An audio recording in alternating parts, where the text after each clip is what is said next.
You call that radio? We're here with Andy Kettle of Steaming Kettle PR and Montao, which is your artist alias, and you're just about to drop it. By the time you've heard this, it will be dropped. Your debut album, Echoes of the Cosmos. Yeah. Amazing. And first of all, I just want to say thank you. The first time I've spoken to you properly, but we have spoke over the years. We've exchanged multiple emails over the years, and just want to thank you for helping me arrange interviews with some of my favourite artists, like Brother Ali, Slug of Atmosphere, Sarok, Apollo Brown, and Fillmore Green, and there's probably more. So I just think what we're going to do today is we're just going to chat about it in two parts, and I think it'd be quite interesting because there's obviously a lot of musicians that listen or watch the show. So it's the first time we've ever had anyone on that can maybe give us a little view of the industry through the PR lens, and then the second part we'll go into your art and the album, which I'm thoroughly enjoying. It's great. It's right up my street. So I suppose first question would be, how did you get involved in music in general? I started learning music since I was a kid, really. So I went through learning piano when I was 8 and hated it and still stuck with it. And went on to learn a few instruments, stuff like that. I've always played music. I did kind of like bands and jazz bands and orchestras and stuff when I was a kid, and then kind of grew up. And then I've always played it my whole life. And then I did music at uni, so I figured it'd be an easier thing to do. And then I did work experience for a label in my final year at uni. And from there kind of got a passion for wanting to work in the business as well. And then went on from there. I coincided at that point, I got involved in like an indie band that we did pretty well. Alongside that, I was doing like working in a pub 5 nights a week, and then commuting to London and doing work experience internships as well.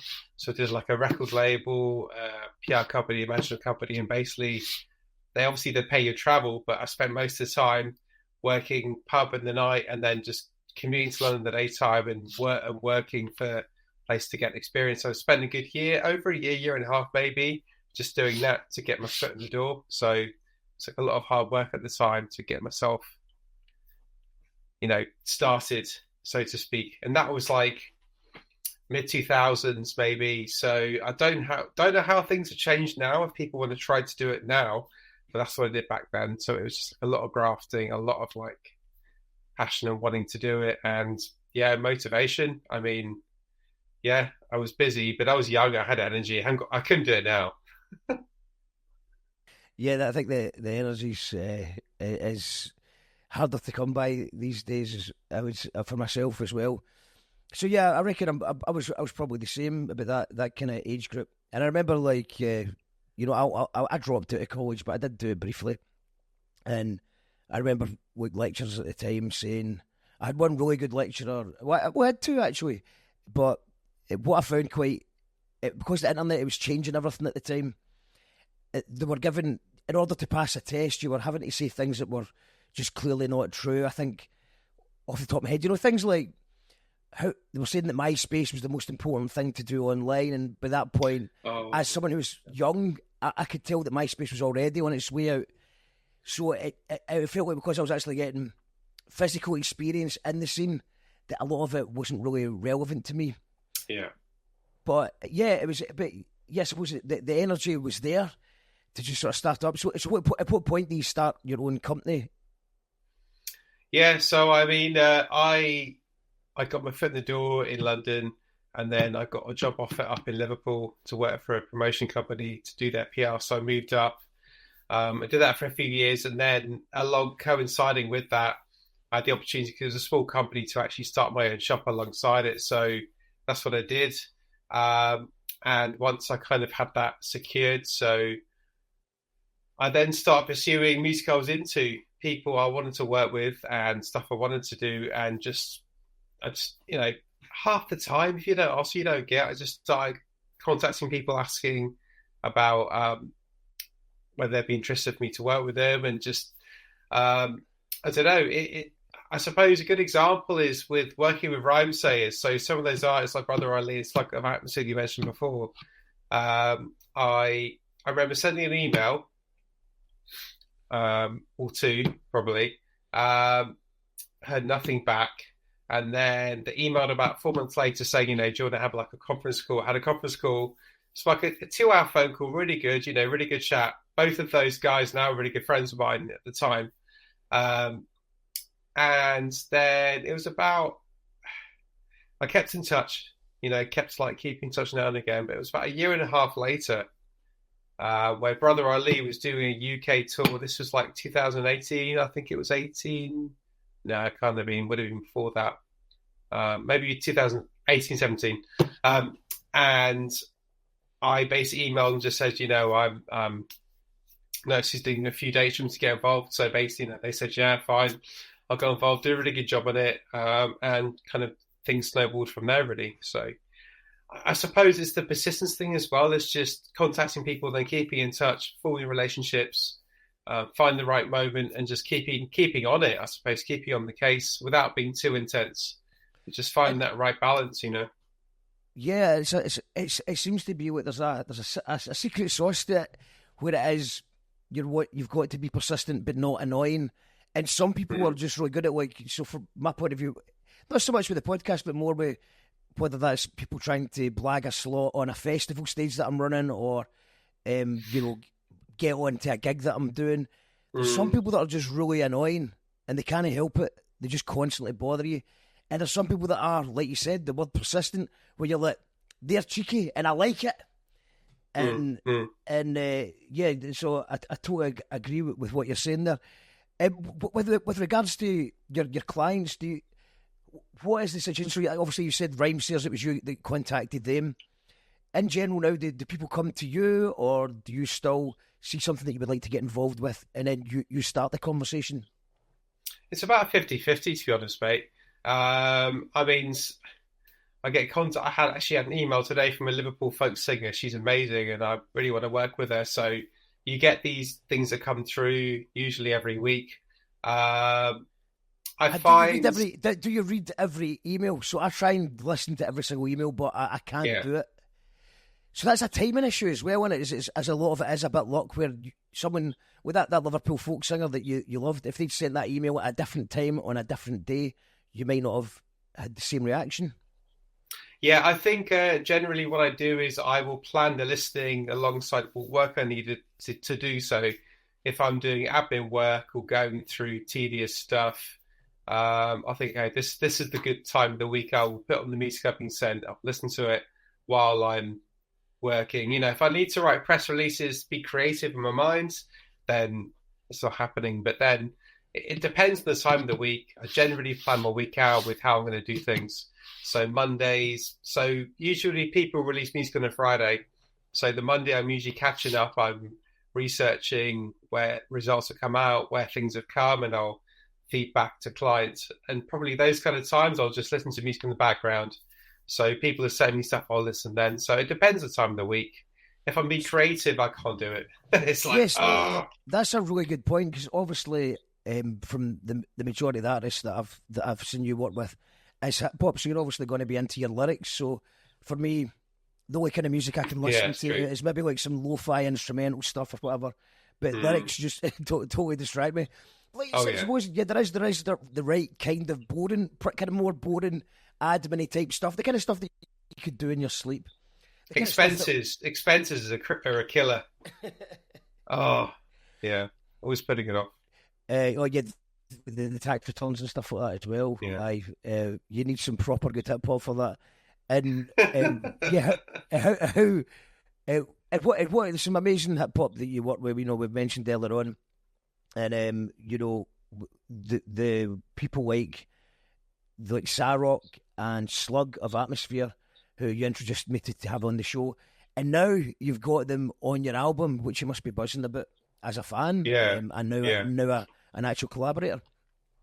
Yeah, absolutely, man. Yeah, I mean, it's it's about, I don't know, it's getting to know people, and I think I guess people always say, it's about who you know, but I think also it's about forming organic relationships and really getting to know people as well, forming friendships in whatever way you can. I mean, those two are good examples of people who just wouldn't just collaborate with anyone. They'd only deal with people that they know, people they trust, people they've got to know.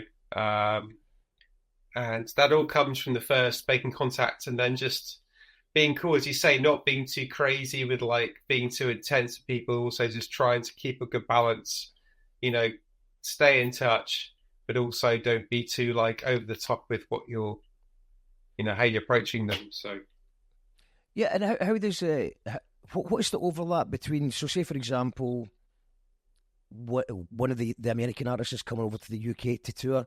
Is there an overlap between you and the booking agents, or like the management, or it's just because this is kind of sort of like an interesting to see sort of behind the scenes here? Is it do they, does management, the booking agent, do you sometimes speak to each other and try and help promote the tour, or how does it work? I know it's mostly releases that you deal with, but I'm just wondering if there's any element of you getting involved in promoting a tour. Yeah, I mean, pre-COVID, I was doing a lot more of that. I'm doing some now, but it's purely if one of those guys comes over here, I'm just trying to get them interviews on land. I got Cyrock, a few cool BBC things in the past. Like, it depends, but just trying to get them whatever whatever can with them over here. But I mean, I don't book the tours or anything like that. It's purely just trying to promote it when they're here. So getting them onto certain radio podcasts, stuff like that I can get them onto, really. So, and that's what a good PR person does.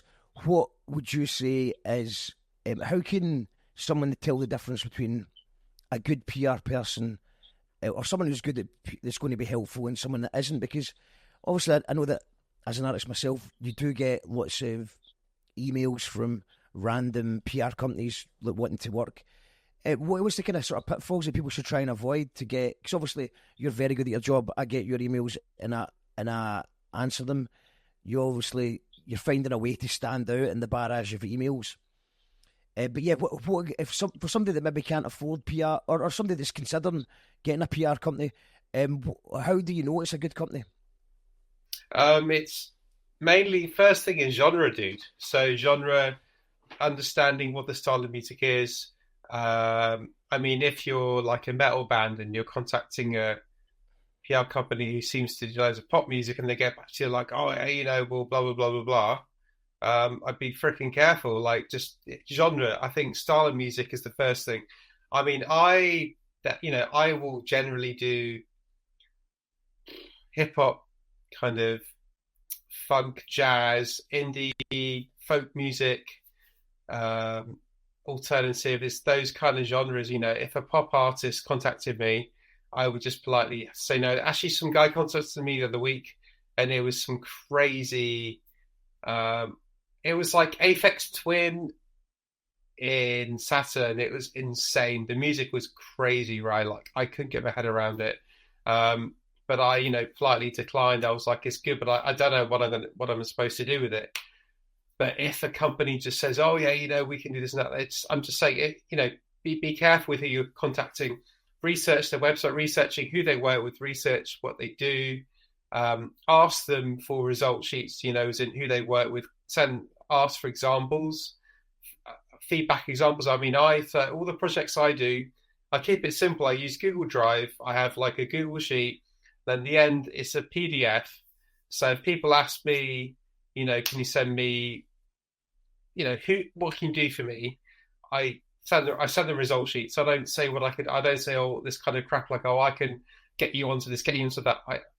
I believe the proof is in the pudding, not, all this kind of, some people talk bollocks basically. So I will send over stuff I've done and I will just send those results. And within the genre as well. So I've had a couple of hip hop artists recently as well.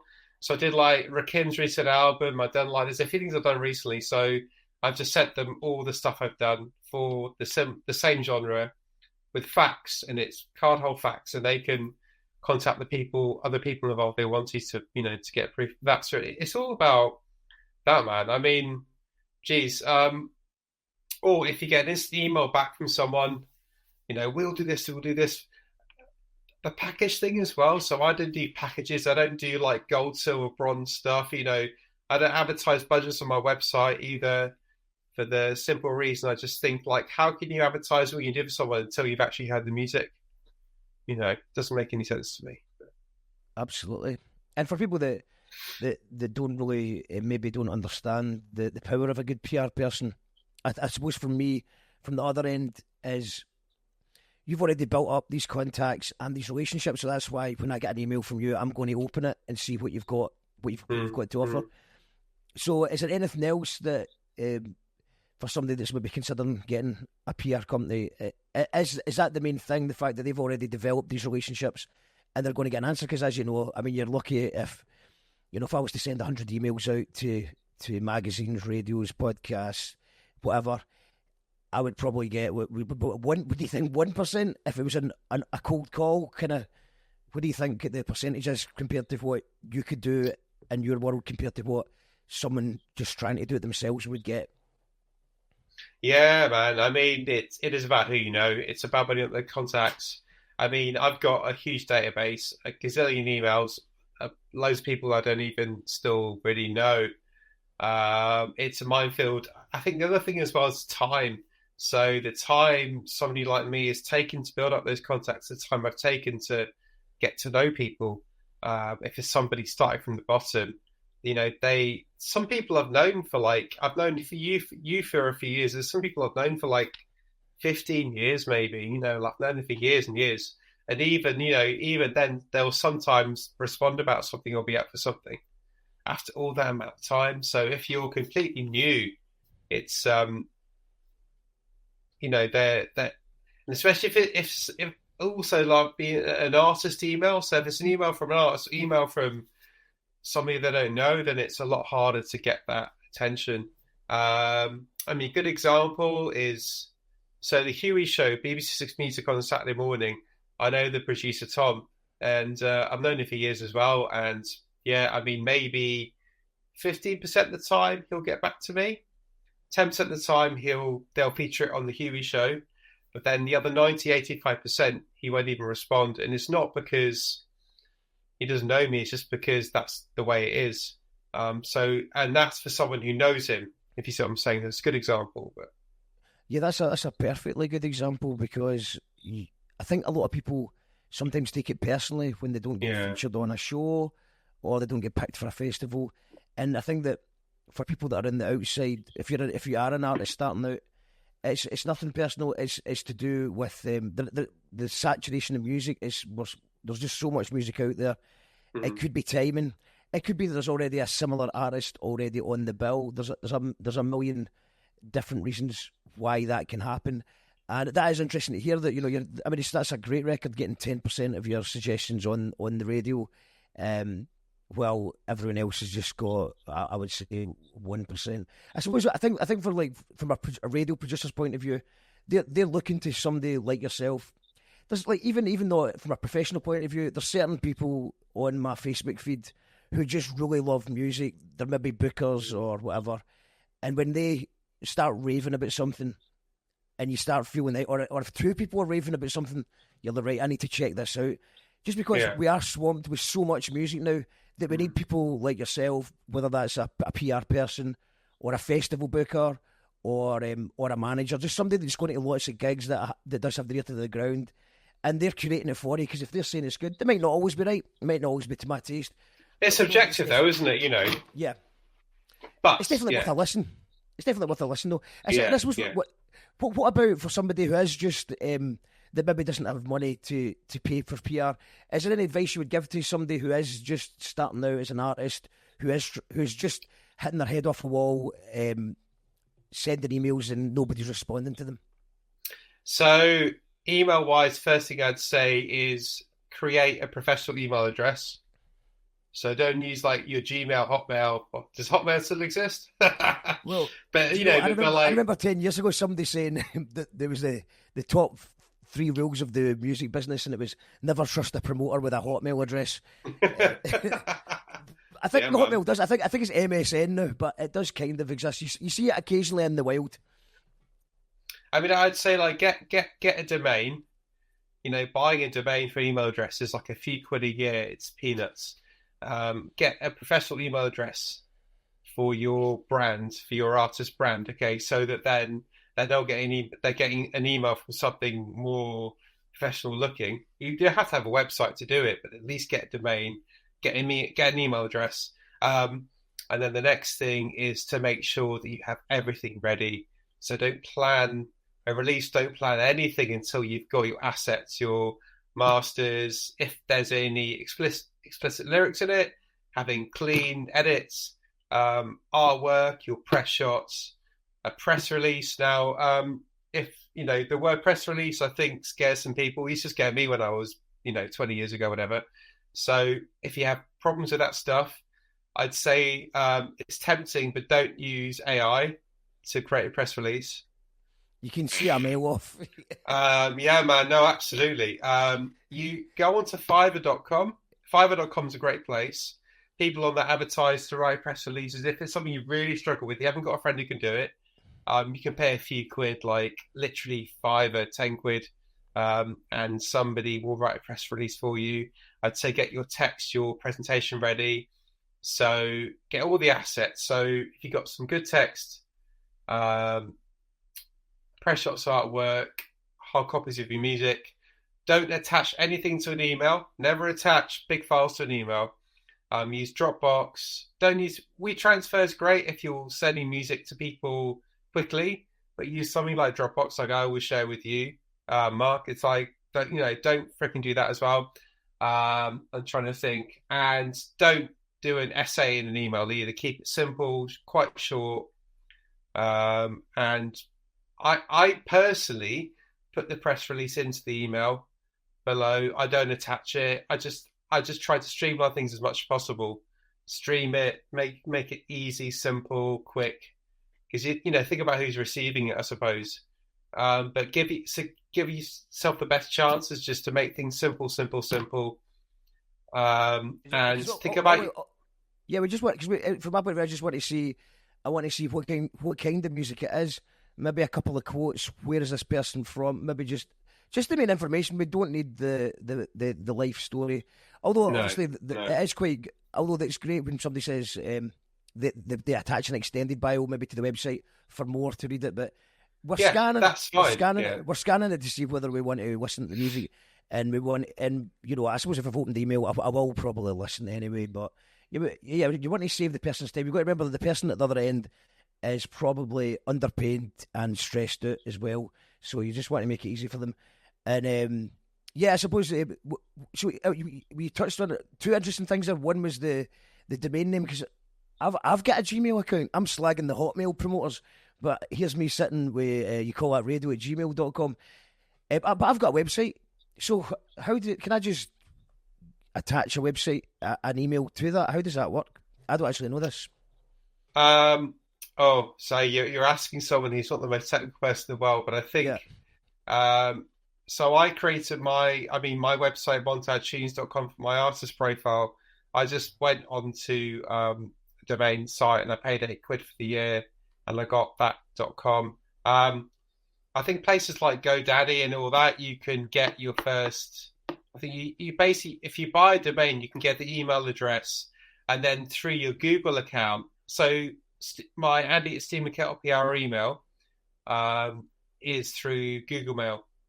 Basically, there's a very simple way. If you buy the domain, you can get the email address. I've got the domain. I've got the domain already. I've got my domain. You should be able to do it quite easy then. I'll Google that, but that's an interesting point. I didn't even put that together, so I'm learning, and so I thank you for that. And probably one last thing you touched on there that I found quite interesting. It's like, as you correctly said, make sure you've got your masters and your artwork and all that stuff ready. You want it to look slick. You want to attract people to it. You don't want to be sending a rough demo. Keep that up for your friends. You want to be sending a mixed and mastered track. You want to have the artwork look popping and out. But how long would you say do you need? Would you look for a run-in. So say, for example, if an artist approached you, you really liked the music they were making, but they're like, my album's out next week. Have you got a line where you're like, no, that's too late, or that's too early? Well, it would be my first question would be: is it already up with their distribution? So with a distribution company, these days it's what everyone's doing, whether it's Ditto Music, Horace, or DistroKid, whoever it is.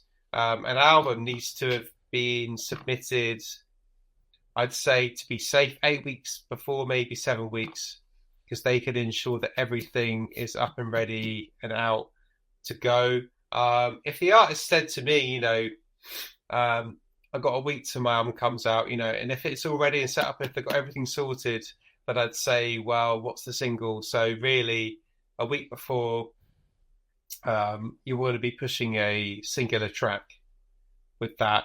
I would be panicking if they said that to me, of course. I'd be freaking panicking, mate. It would be a nightmare, but I would try my best to help them. But no, I think really what you want to be doing is, if you've got everything up with your distro and it's all been submitted and ready to go, about I'd say 7-8 weeks before, at least. And then you need to have your plan. That is interesting, because obviously that's kind of what I was thinking about. But I noticed that you used the word at least. Obviously, there must be a time limit the other way. Too early. I mean, is there a too early? Like, for if you did an album, say, wait, we're the 17th of October just now as we're talking. So say, for example, somebody did an album out on December. So ideally, obviously, let's pretend it's not Christmas, because that's another conversation. Since everyone avoid Christmas unless it's a Christmas film. Avoid Christmas. My first album, I think, we released on Hug Me Nay. Don't do that. Don't do that, guys. So what I mean is that, because obviously, if you say, for example, you had an album in December 17th, forget about Christmas. Is it too early? Because obviously, you don't want to get the hype going too early before the album comes out, or do you? No, I think if it was, that would be a dream. If somebody said 2 months from now, I'd probably start rolling out to radio from mid-November, start of November, about 6 weeks before, start talking to people about it, because really you're building up and up to it. Hopefully they'd have a signature track or a single. So, but even like podcast stuff like that, I want to be talking to podcasts a few weeks before. So as long as it's up on distro, because if it's on distribution, if the release is up and locked and loaded, then it's fine. There's not really so much time pressure. But it's them making sure that they've also done the Spotify for Artists pitch as well. That's really important. So make sure it's on release radar, because that needs to be a few weeks before it comes out for like whatever track or single they're pushing. That's it's important actually as well.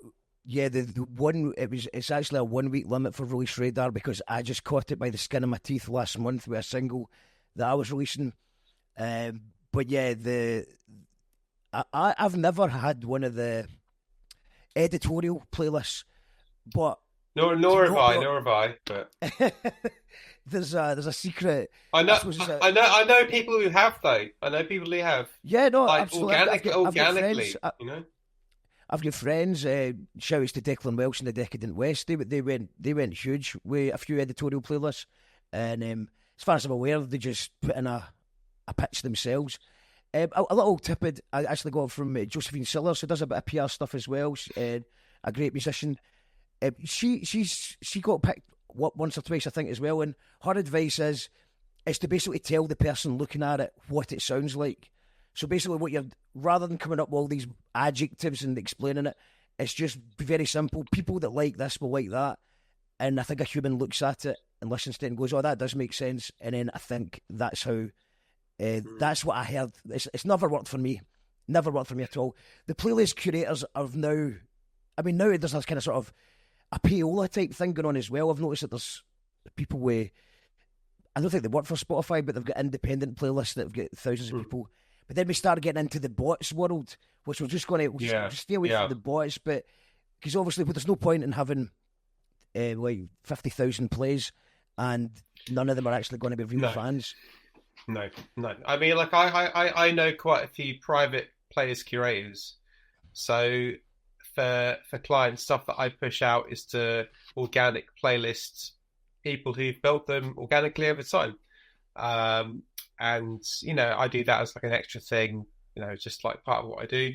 But yeah, man, there's bots. I mean, especially if you send those emails, you get the instant reply saying, "Oh yeah, we'll pay 60 quid to have this on the playlist," and all this kind of crap. It's like, oh, 20 quid for lower down, and then like it's a totally random mix of genres and stuff like that. It's just it's mad. But no. Yeah, I've got a wee organic playlist that I do as well, and I think we're up to about 250 listeners, which is, but it's real people that are checking it out. Yeah. So yeah, it'd be good to sort of get on more of those because people are actually checking them out. I want to go back. A lot of blogs are doing that as well now. So I find, sorry to interrupt, mate. A lot of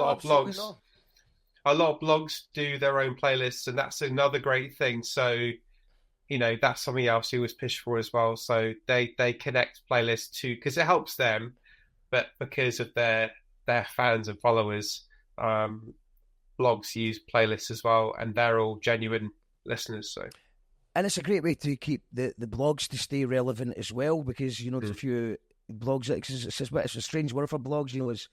It's kind of the YouTube sort of podcasting's kind of came in, but there's definitely still a place for it. What about the what's it? Is it Submit Hub or something like that?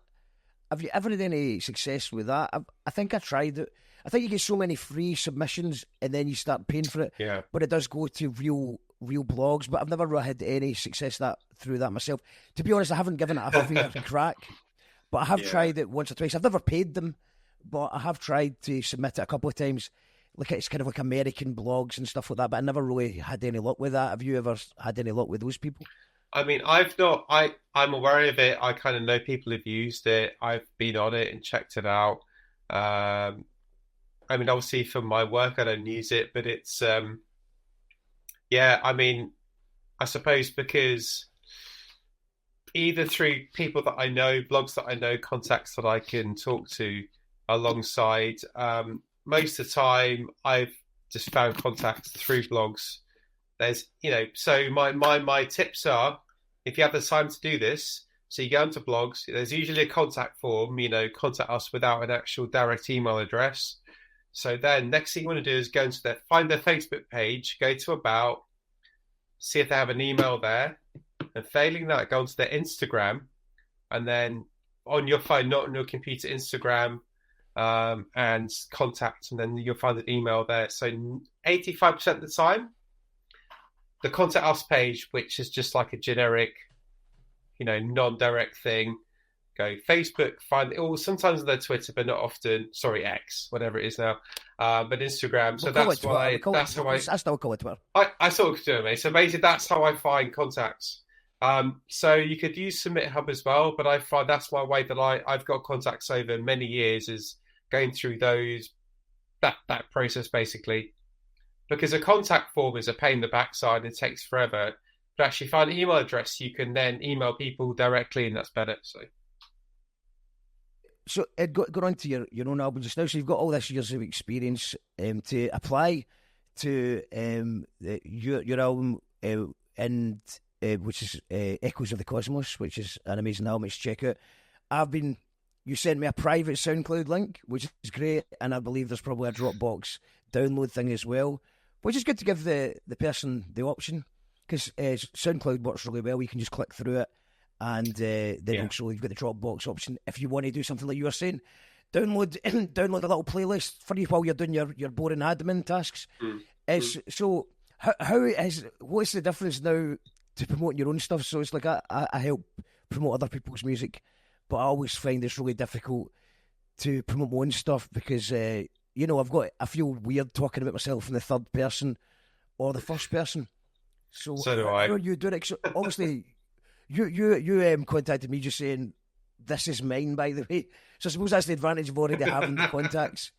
Yeah. But have you contacted anybody that you don't already have a working relationship with yet? No. I mean, there's people I know I've had some support because, like, I've had a few singles to date. Actually, before I say this, I'm just saying one thing about SoundCloud. That's a really good tip to give to people. Yeah. So if you're promoting a track before it comes out, SoundCloud is still the best tool to use that to have a private link. So if you're pitching to radio, I'd always say pitch to radio before it comes out.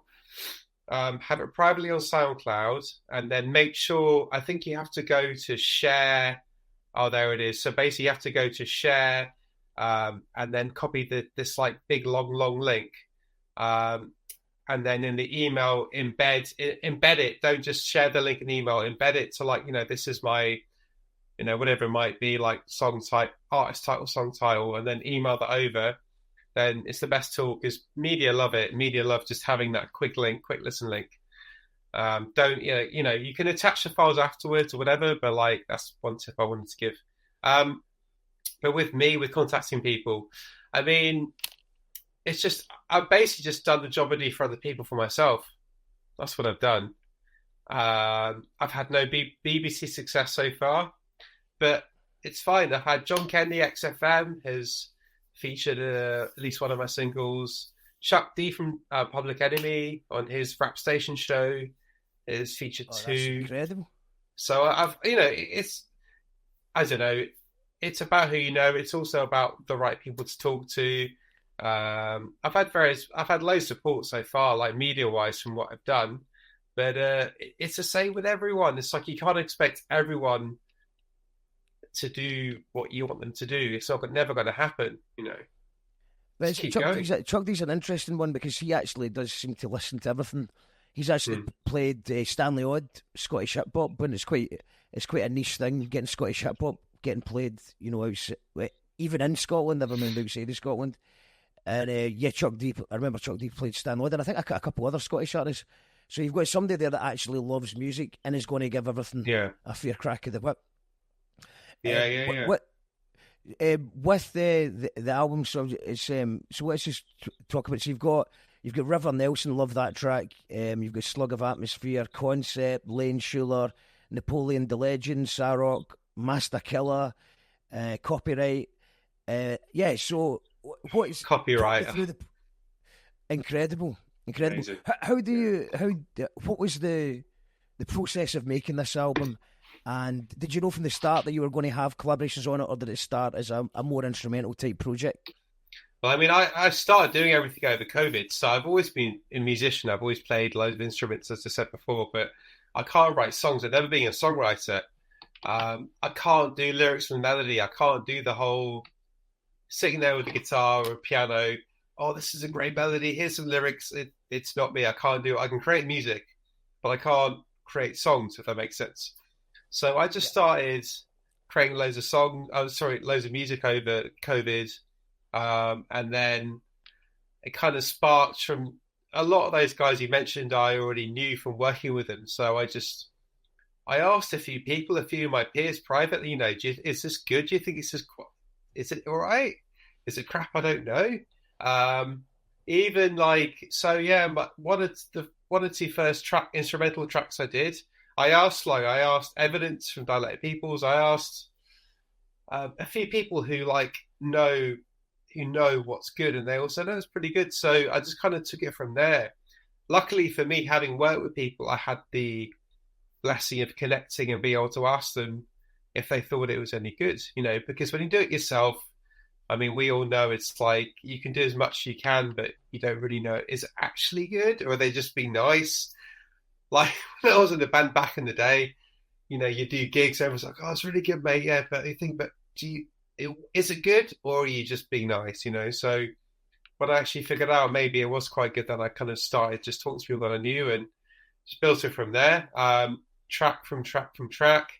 And for me, it was pretty much just getting ideas, the ideas that came through, things I thought would be good to produce and create, kind of just how it's progressed. The idea for the album, after a few tracks came to my head, and it kind of starts quite cinematic and then it goes a little bit apocalyptic and dark, and then it comes a bit more fun at the end. Is how I describe it.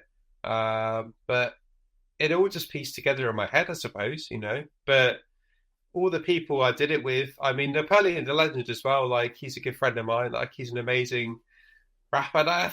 There's actually more things I'm planning to do. In fact, you mentioned Apollo Brown and Formal Green interview. I'm hopefully going to do something with Formal Green. There's a new idea I have, which I'll do next year, which he's up for, and it's about who you know, man.